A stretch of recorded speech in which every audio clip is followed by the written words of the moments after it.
कल हम लोग केस पढ़े है ना। केस का परिभाषा केस 3 है ना, नॉमिनेटिव केस, ऑब्जेक्टिव केस और पॉजेसिव केस। नॉमिनेटिव केस मैंने कर्ता कारक, पॉजेसिव केस नॉमिनेटिव केस मैंने कर्ता कारक, ऑब्जेक्टिव केस मैंने कर्म कारक और पॉजेसिव केस मैंने संबंध कारक। कल भी हम लोग पढ़े कि नॉमिनेटिव केस यानी कर्ता कारक। कर्ता कारक कर्ता किसको है? जो मुख्य क्रिया को करता है ना, जो मुख्य क्रिया को करता है उसी को कर्ता कारक कहा जाता है। जैसे राम खाता है तो मुख्य क्रिया खाना है, तो खाया कौन? राम खाया, है ना। तो खाने का काम मुख्य रूप से राम कर रहा है, इसलिए कर्ता राम हो। समझ में आया? यानी मुख्य क्रिया का जो करता है उसी को कर्ता कारक कहा जाता है। समझ में आ गया? दूसरा नंबर में हम लोग पढ़े ऑब्जेक्टिव केस, कर्म कारक। ऑब्जेक्टिव केस यानी कर्म कारक। कर्म कारक किसको कहा जाता है? जब क्रिया का फल, जब मुख्य क्रिया का फल कर्म पर पड़े, है ना। जब क्रिया का फल जिस पर पड़ता है ना वो कर्म कारक कहलाता है। जैसे राम आम खाता है, आम को खाता है राम, तो मुख्य क्रिया को करने वाला राम है, तो कर्ता कारक। मगर खा किसको रहा?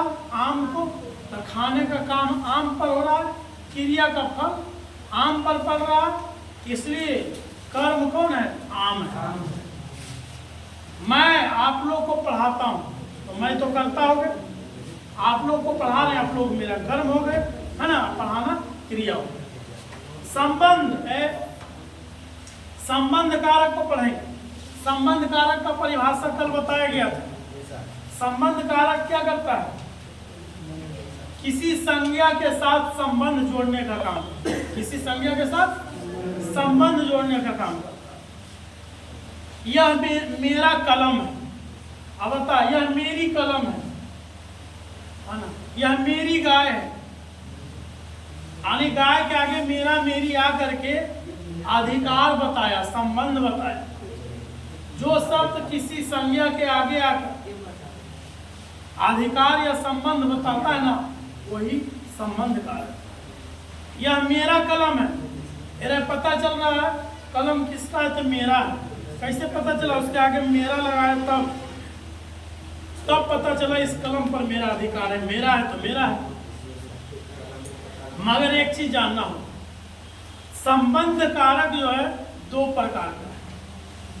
एक का नाम है adjective possessive case, adjective possessive case, और दूसरा है प्रोनाउन पॉजेसिव केस।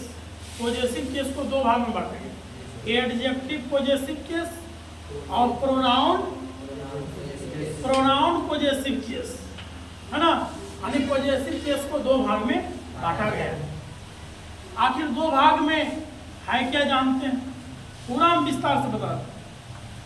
कर्ता कारक नॉमिनेटिव केस, नॉमिनेटिव केस को ही कहा जाता है सब्जेक्ट। नॉमिनेटिव केस में कुल मात्र 7 मीनिंग है। फर्स्ट पर्सन में 2 meaning, I we, I singular we plural. Second person में मात्र 1 मीनिंग, यू, 3 मीनिंग हो गया। और थर्ड पर्सन में 4 गुण, ही मने हुआ, सी मने हुआ, दे मने हुए लोग, एक दिस, ये 7 मीनिंग। ये सातों जो बोले ना, सातों कर्ता कारक है। नॉमिनेटिव केस यानी सब्जेक्ट है, ये सब्जेक्ट के रूप में सातों प्रयोग। इस सातों का ऑब्जेक्ट क्या है जानिए? आई का मी, बी का यस, यू का यू, ही का हिम, सी का हर, दे का देम, इट का इट, दिस या इट जो है, दिस इट, दोनों का इट ही होता है। ये ऑब्जेक्टिव हो गया। पॉजेसिव को आप लोग जानते हो दो भाग में बांटा गया, एडजेक्टिव पॉजेसिव और एक प्रोनाउन पॉजेसिव। एडजेक्टिव पॉजेसिव में आई का माई, बी का एवर, यू का योग और ही का हिज और सी का हर और दे का दियर और दिस या इट का इट्स होगा। और वही अब लास्ट पॉजेसिव प्रोनाउन को पढ़ेंगे।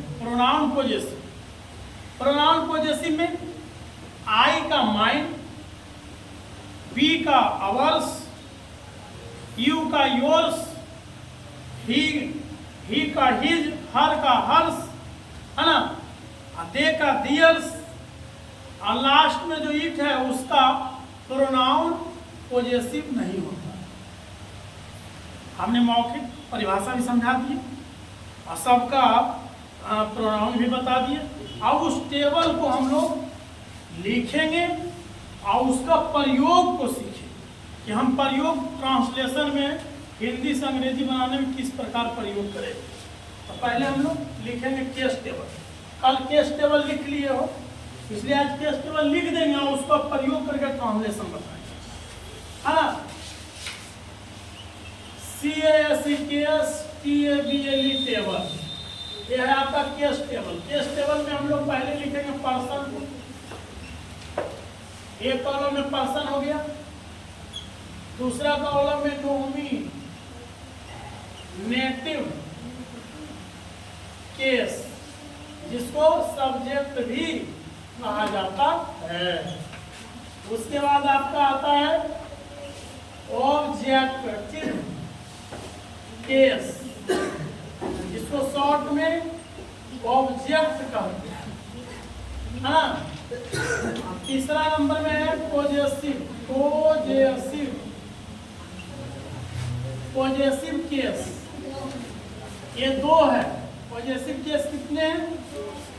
एडजेक्टिव को शॉर्ट में लिखते हैं एडीजे एडजेक्टिव और पॉजेसिव के शॉर्ट में लिखते हैं POSS, है ना। ये एडजेक्टिव पॉजेसिव हो गया। PRO माने प्रोनाउन और POSS माने पॉजेसिव हो गया। अब इसको हम एक टेबल में बंद कर, ध्यान दीजिए। सबसे पहले हम पर्सन में जानेंगे। First person FIRST first, PERSON person. First person में दो मीनिंग है, आई और बी, है ना। आई और कौन है? बी है। आई का ऑब्जेक्ट मी होता है और बी का अस होता है और एडजेक्टिव पॉजेसिव में माई इसका एवर होता है ना। और प्रोनाउन पॉजेसिव में माई का माइन, एवर मने अवर का एवर अवर्स। माई मने भी मेरा मेरी, माइन मने भी मेरा मेरी, अवर मने भी हमारा हमारी, अवर्स मने भी हमारा। दोनों का प्रयोग अलग है, मान एक ही होता है। फर्स्ट पर्सन हो गया। उसके बाद second SECOND second, PERSON person. Second person में मात्र एक मीनिंग है, बाई और यू। यू का ऑब्जेक्ट यू ही होता है और इसका एडजेक्टिव पॉजेसिव में योर, इसका योर्स हो जाए। THIRD third, PERSON person. Third person में आइए।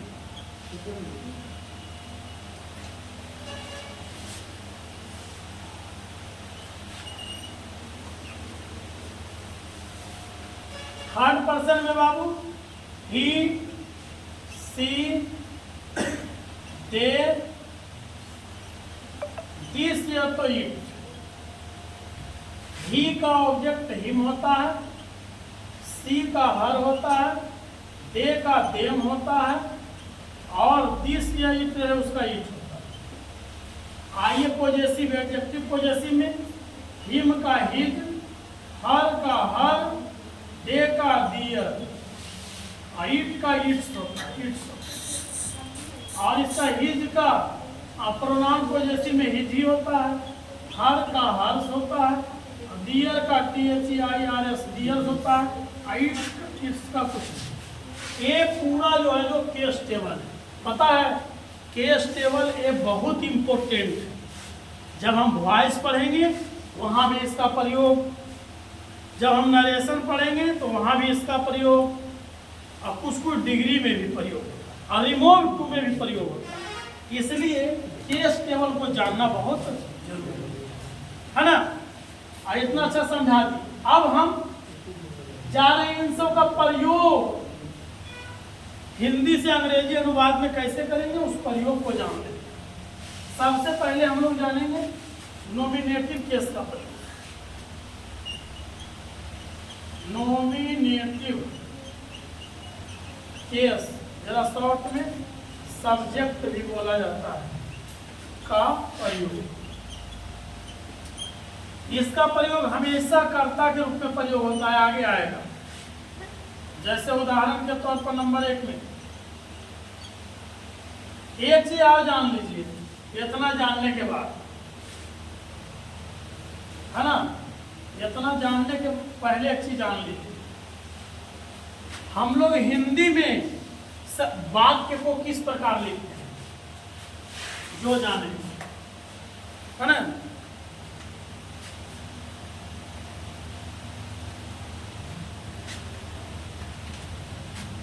देखो बाबू, हिंदी में हम लोग हिंदी में किसी भी वाक्य को किस प्रकार लिखते हैं। हिंदी में सबसे पहले लिखा जाता है कर्ता को, किसको लिखते हैं, उसके बाद लिखा जाता है कर्म को, किसको लिखा जाता है, और उसके बाद लिखा जाता है क्रिया को, और उसके बाद जो भी बचा उसके बाद लिख दिया। मुख्य तो 3 ही चीज है, 3 चीज के बाद जो भी बचा उसको लास्ट में लिख दिया जाता है। अब मगर अंग्रेजी कहता है, आप लोगों को जानना है अंग्रेजी में, कि हिंदी में नियम है कि पहले कर्ता, बीच में कर्म, लास्ट में क्रिया। मगर अंग्रेजी में ऐसा नहीं है। हिंदी में कर्ता पहले तो अंग्रेजी में भी कर्ता पहले, मगर हिंदी में कर्ता के बाद कर्म आता है ना, और अंग्रेजी में कर्ता के बाद क्रिया। इस बात को जानना बहुत जरूरी। और हिंदी में कर्ता के बाद कर्म आता है तो अंग्रेजी में कर्ता के बाद क्रिया आता है, और कर्म के बाद क्रिया आता है जिसमें क्रिया के बाद कर्म आता है। इस कर्म को जानना बहुत जरूरी। जब इसको नहीं जानता है लोग तो कहता है पता नहीं आगे पीछे हो गए। अरे आगे पीछे नहीं हो गया, उसका नियम बना हुआ है। हिंदी में पहले करता तो अंग्रेजी में भी पहले करता, हिंदी में करता है कर्म तो अंग्रेजी में करता बाद फिक्स क्रिया ही आएगा, और हिंदी में कर्म के बाद क्रिया तो अंग्रेजी में क्रिया के बाद कर्म आता है फिक्स। ठीक है, चलिए अब हम लोग नॉमिनेटिव केस पढ़ेंगे। First number nominative case. Nominative case को सब्जेक्ट भी कहा जाता है का प्रयोग। इसका प्रयोग बहुत आसान है, सब कोई बनाना जानता है। जैसे राम बाजार जाता है, बाजार जाने का काम कौन कर रहा है, राम कर रहा है। राम आपका क्या हो गया, करता हो। राम गो लगेगा कि गोज, गोज लगेगा ना, क्योंकि ये थर्ड पर्सन के सिंगुलर नंबर है। फर्स्ट पर्सन सेकेंड पर्सन में V1 लगता है, और थर्ड पर्सन के सिंगुलर रहेगा तो V5 लगेगा, और थर्ड के प्लूरल रहेगा तो V1। तो यहाँ राम क्या है, थर्ड पर्सन के सिंगुलर है, इसलिए V5 लगेगा गोज। गोज बाजार की ओर जाएंगे तो 2 लेगा अपने साथ को, और बाजार के गो टू मार्केट में यार। तो इसमें कर्ता कौन है, राम। जान गए। 2 नंबर में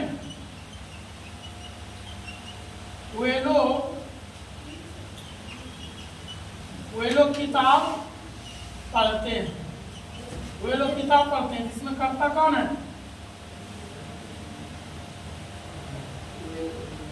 यहाँ पर लिख देना है कर्ता। वे लोग किताब पढ़ते हैं, क्या जाएगा, रीड होगा। देखो यहाँ थर्ड का फॉर्मूला आ गया, उसमें भी V1 लगेगा, तो क्या हो जाएगा, दे रीड ए बुक हो जाएगा। चलिए हम लोग नॉमिनेटिव केस में मात्र 2 ही उदाहरण लेंगे। क्योंकि ये बहुत आसान है ना। समझना आप किसको, ऑब्जेक्टिव केस। ऑब्जेक्टिव केस को यहाँ पढ़ना है। एक नंबर में नॉमिनेटिव केस, अब 2 नंबर में पढ़ेंगे ऑब्जेक्टिव केस, शॉर्ट में ऑब्जेक्ट बोला है, का प्रयोग। हम लोग ऑब्जेक्टिव केस का प्रयोग करते हैं। नंबर 1, राम ने मुझे, राम मुझे पढ़ाता है। देखो राम मुझे पढ़ाता है।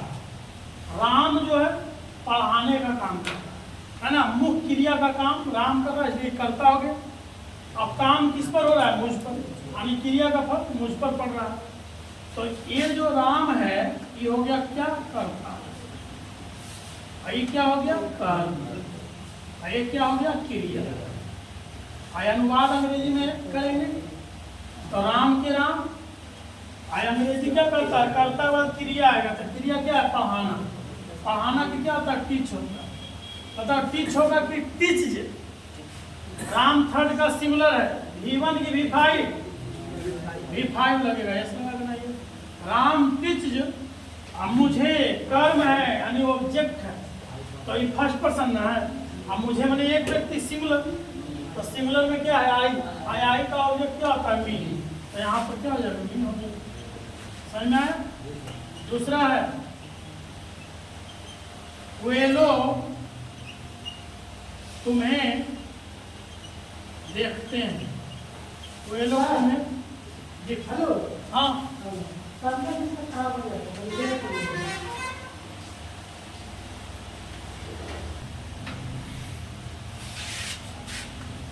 वे लोग तुम्हें देखते हैं। वे लोग क्या है, वे लोग देखने का काम कर रहे हैं, इसलिए करता है। अब देखने का काम किस पर हो रहा है, तुम्हें, है ना। देखने का फल किस पर पड़ रहा है, क्रिया का फल तुम्हें पर। तो वे लोग तुम्हें देखते हैं, तो वे लोग का क्या आ जाएगा, देख। यहाँ नियम पढ़े, हिंदी में कर्ता हुआ कर्म रहता है, अंग्रेजी में कर्ता हुआ क्रिया रहता है। तो क्रिया क्या, देखना। देखना कैसी हो। अब वे लोग क्या, थर्ड पर्सन का प्लुरल है, तो प्लुरल में V5 V1, तो इसीलिए दे सी हो गया। अब बताइए तुम्हें क्या है, तुम्हें कर्म है, तो कर्म तुम्हें सेकंड पर्सन यू का ऑब्जेक्ट यू ही होता है, इसलिए यहाँ पर।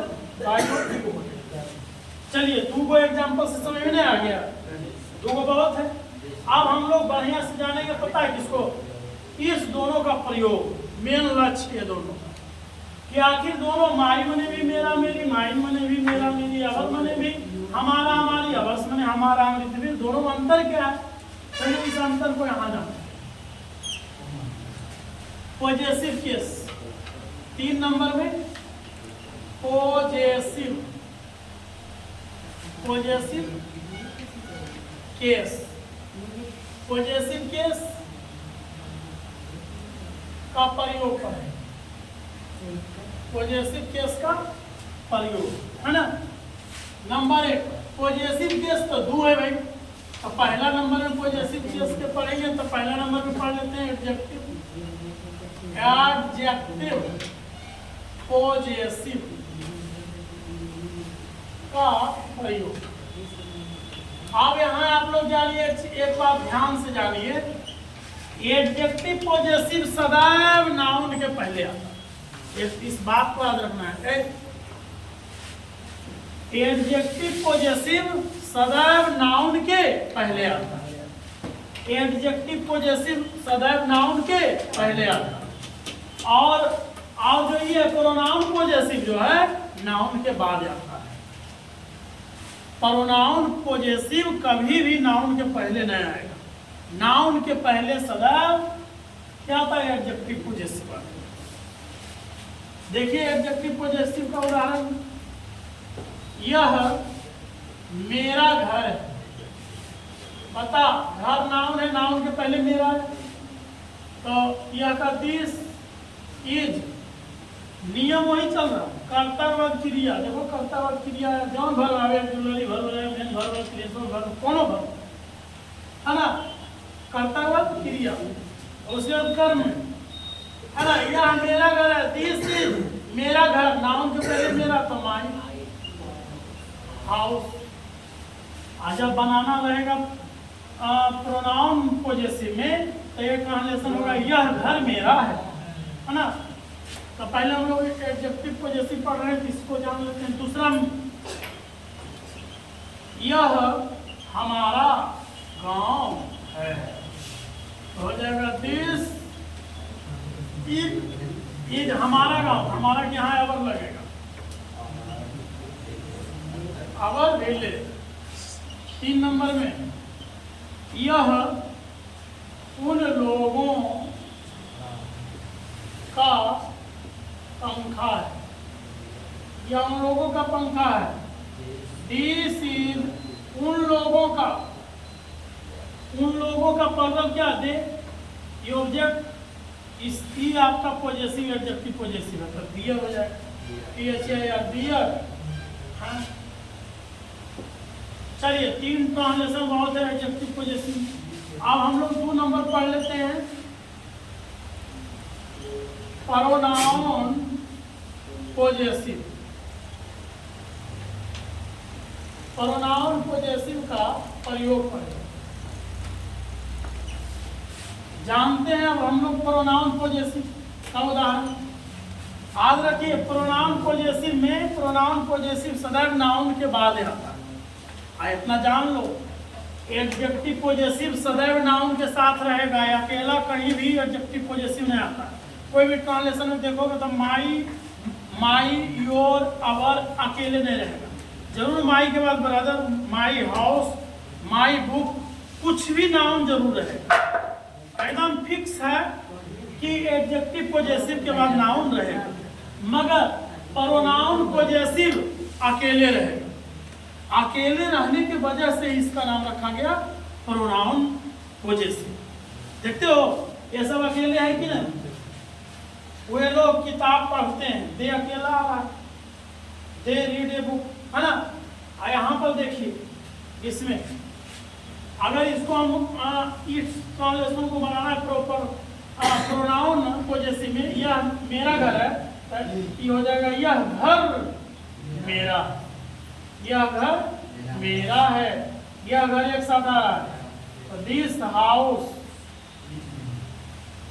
दिस हाउस इज, मेरा अकेला है, प्रोनाउन है, तो प्रोनाउन में क्या होता है, माइन।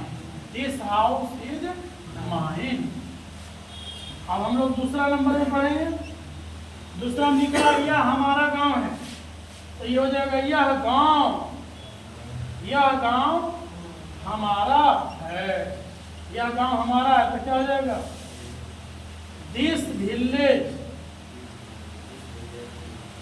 दिस विलेज इज, हमारा अकेला आ रहा है तो नाम होगा hours, this village is ours. तीसरा में यह उन लोगों का पंखा है, तो जब हम लोग प्रोनाउन पॉजेसिव में बनाएंगे तो यह पंखा हम लोगों का है, हम लोगों का, यह पंखा हम लोगों का है, हो जाएगा दिस हैंड इज, हम लोगों का, आवर्स, आवर्स। हाँ उन लोगों का, हम लोगों का लिखा गया, यहाँ पर हम लोग इसको उन लोगों का लिखा, उन लोगों का है, तो हो जाएगा क्या, THEIRS।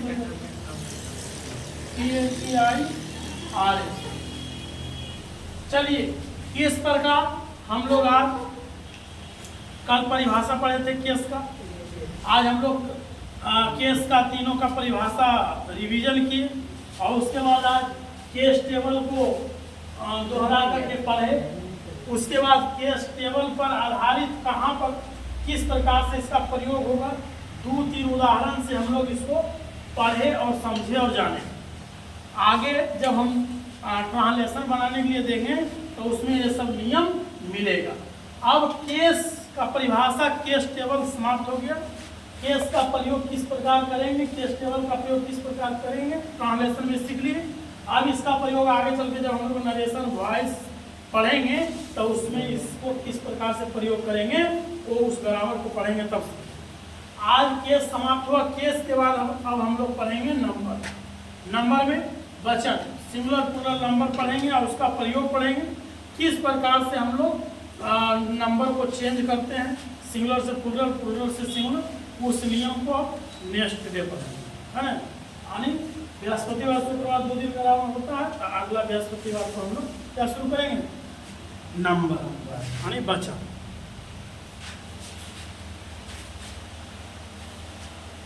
नोट कर लो सब।